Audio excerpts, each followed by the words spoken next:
আমি যখনই আমার বিভিন্ন শোতে কাউকে গ্রুমিং এবং এটিকেট রিলেটেড টিপস দিতে বলি, they always talk about guys. এইভাবে চুল আঁচড়ানো উচিত, দাড়ি ট্রিম করা উচিত, এই শার্টের সাথে এই ব্লেজার, এই টাই, এইসব কথা বলে।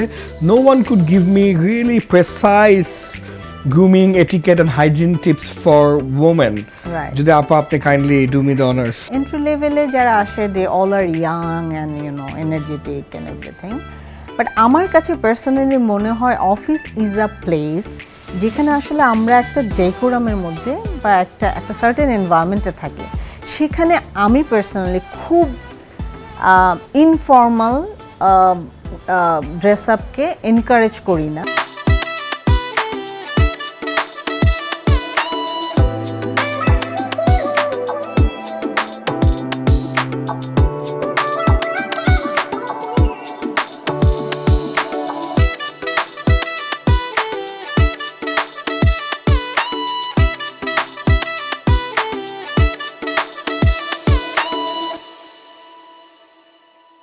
How you do that?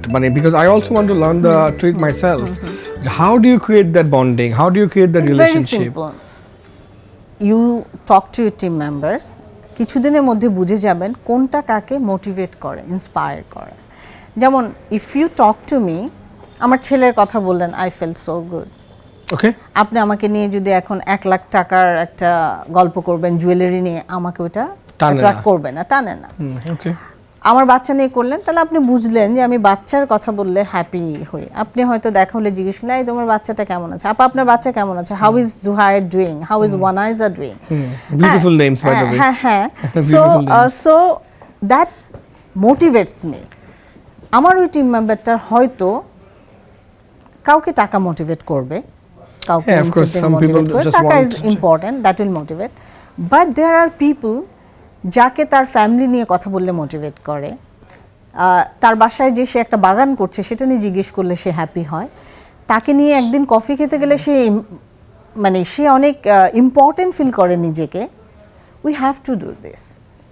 তার বাবাটা অসুস্থ বাসায়, সে কিভাবে ম্যানেজ করছে, ওর বোনটা অসুস্থ ছিল, সে কি বাসায় ফেরত আসছে টাইমলি, তার কন্ডিশনটা কেমন, এগুলা যে লিডারটা না করতে পারছে, সে আসলে লিডার হিসেবে কাজ করছে না, সে ম্যানেজার হিসেবে কাজ করছে।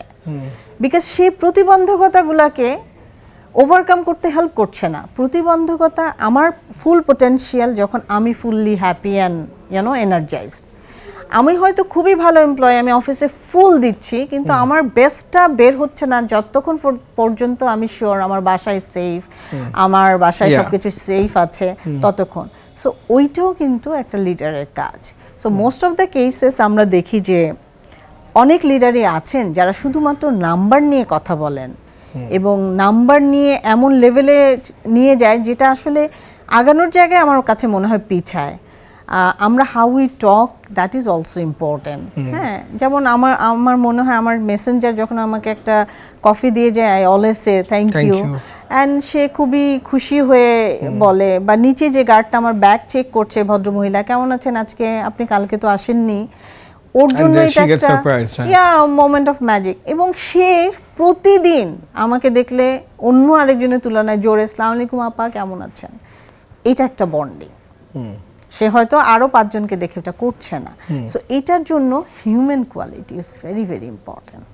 যতই আমরা মডার্ন হই, টেকনোলজি ডিপেন্ডেন্ট হই, ড্রিভেন হই, হিউম্যান টাচ, হিউম্যান কোয়ালিটি যতদিন পর্যন্ত আমাদের মধ্যে না থাকবে, ডেভেলপ না করবে, আমরা কোথাও রিচ করতে পারবো না। আপনার সাথে আমরা একটা গেম খেলবো একটু পর, বাট ওই গেমটা খেলার আগে আমি একটু ওইটা রিলেটেড কিছু প্রশ্ন করতে চাই। I see your always strip top, ফিট ফাট, always really well groomed and all that. আমি যখনই আমার বিভিন্ন শোতে কাউকে গ্রুমিং এবং এটিকেট রিলেটেড টিপস দিতে বলি, they always talk about guys. হ্যাঁ, এইভাবে চুল আঁচড়ানো উচিত, দাড়ি ট্রিম করা উচিত, এই শার্টের সাথে এই ব্লেজার, এই টাই, এইসব কথা বলে। No one could give me really precise grooming etiquette and hygiene tips for women. যদি আপনি kindly do me the honors. I'm not sure whether I'm the right person and I'll try to.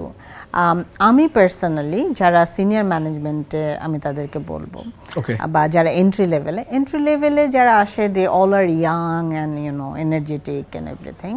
But আমার কাছে personally মনে হয় office is a place যেখানে আসলে আমরা একটা ডেকোরামের মধ্যে বা একটা সার্টেন এনভায়রনমেন্টে থাকি, সেখানে আমি পার্সোনালি খুব ইনফর্মাল ড্রেস আপকে এনকারেজ করি না, বিকজ সেটাতে নানাবিধ প্রবলেম আছে।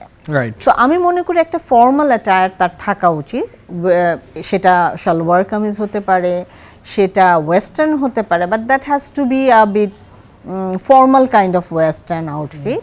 Also, I think they can wear sari, but too flashy, too bright colors, making too bright sounds. lipstick. Yeah, অনেকে আমি দেখেছি পায়ে নুপুরও পড়ছে, শব্দ হচ্ছে ঝনঝন। So these are so মানে বাসা টাইপ অফ এনভায়রনমেন্ট। অলসো অনেকে ফ্ল্যাট পরে, দুই ফিতার একটা ফ্ল্যাট পরে অফিসে আসে, আমার কাছে এটা খুবই ইনফর্মাল লাগে। ফ্ল্যাট পরা যায়, but that has to be also formal লুকের একটা ফ্ল্যাট স্যান্ডেল অথবা শু টাইপের কাভার্ড কিছু হতে পারে। সো এটা হতে পারে। আর মিড লেভেলে যারা আছে তাদেরও similar kind of sari, salwar kameez, western হলে that has to be formal. যেমন আমরা কিন্তু সালোয়ার কামিজের উপরেও একটা জ্যাকেট পরতে পারি, that gives us tidy look. Also ওনার যে হ্যান্ডলিং এর যে ঝামেলাটা এবং সারাক্ষণ টানাটানি, ওইটা থেকে কিন্তু আমরা it's a better option because it looks more formal because you're wearing a blazer, অনেক smart and you know different. Also শাড়ির উপরে আমি সব অলওয়েজ পরি short jacket kind of thing. তাহলে হয় কি আমার টেনশন থাকলো না, আমি একটু লো কাট ব্লাউজ কিনা, আমার গলাটা কীরকম, আমার ওই ধরনের কোনো হ্যাসেল থাকলো না। Also it looks very smart when I wear a sari tied up, pinned up and with a blazer. So খুব কালারফুল, খুব ফ্ল্যাশি, জরি, স্টোন ডেফিনেটলি এগুলো পরা উচিত না। আর আমি এটাও মনে করি অফিসের জন্য হেয়ার, যেমন আমি যদিও একটু ডাই করেছি, বাট এটা করতে হয়েছে আমার এইজের জন্য, আমি একটু ডাই করেছি। হাউএভার আমি মনে করি খুব ব্রাইট কালার্স ইউজ করা উচিত না, খুব ব্রাইট নেইল পলিশেস। এটা আমার personal opinion. No please share it, because আসলে আমরা অনেকেই জানি না।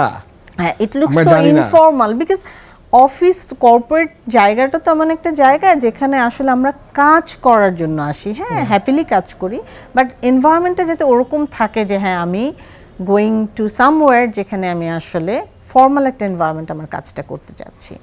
আবার ইনফর্মাল এনভায়রনমেন্টের অফিস অনেক আছে, তো সেখানেও তারা ইনফর্মাল ড্রেস আপ আসতে পারে, বাট এগেইন আমার কাছে মনে হয় অফিসটাকে একটু ডিসিপ্লিন অ্যান্ড ফর্মাল রাখাটা is more appropriate. Absolutely, I always tell my team to be meeting ready. So মাঝে মাঝে দেখা যাবে যে they will wear like us being very small SMEs, দেখা যায় যে ওই ধরনের বড় অর্গানাইজেশনগুলোর মতন ডিসিপ্লিন বা ওইটা মেনটেন করা মাঝে মাঝে একটু টাফ হয়ে যায়, because whatever reason it is.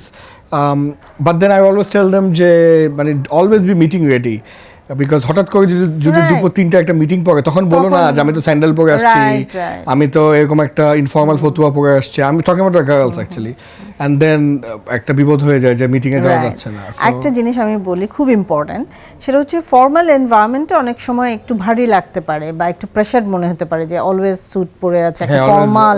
So আমি যেটা করতাম আমার টিমের সাথে, আমি সবসময় বলতাম আমি যে একটা টাইম ফর 10 to 15 মিনিটস সবাই একসাথে দাঁড়াও, হাসাহাসি করো, যা ইচ্ছা বলো, you know, take a break and breathe and energy gain করে go back to work.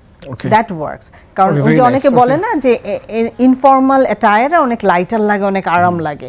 So you can do it once in a week. যারা ব্যাক অফিসে কাজ করে একদিন ড্রেস ডাউন থাকতে পারে, বাট আমার কাছে মনে হয় যে অফিস একটু ফর্মাল থাকলে আমার মনে হয় একটা কাজের যে ধরনটা বা প্যাটার্নটা কর্পোরেটে সেটা অনেক বেটার আসে। আর ওই যে বললাম ভারী হওয়ার জন্য একটু হালকা হয়ে নিলেই হয়, 10-15 মিনিট গল্প করে হাই হেসে নিলেই it's more than enough. We will play a very small game with you. So আমি আপনাকে ফেমের কিছু ক্লোদিং লাইন দেখাবো, okay? And then you have to actually help us understand যে এই কাপড়গুলোর মধ্যে কোনটা অফিসে পরা যাবে as formal, কোনটা অফিসে পরা যাবে বা as semi formal, like অনেক অফিস থার্সডেতে প্র্যাকটিস করে, they are like more casual on Thursday, right? Casual on a Saturday training, কথা right? আর কোনটা অফিসে পরাই যাবে না, this is more party and more you know outside office and outdoor. So এই ডিফারেন্সিয়েশনটা আমরা কুইকলি করব।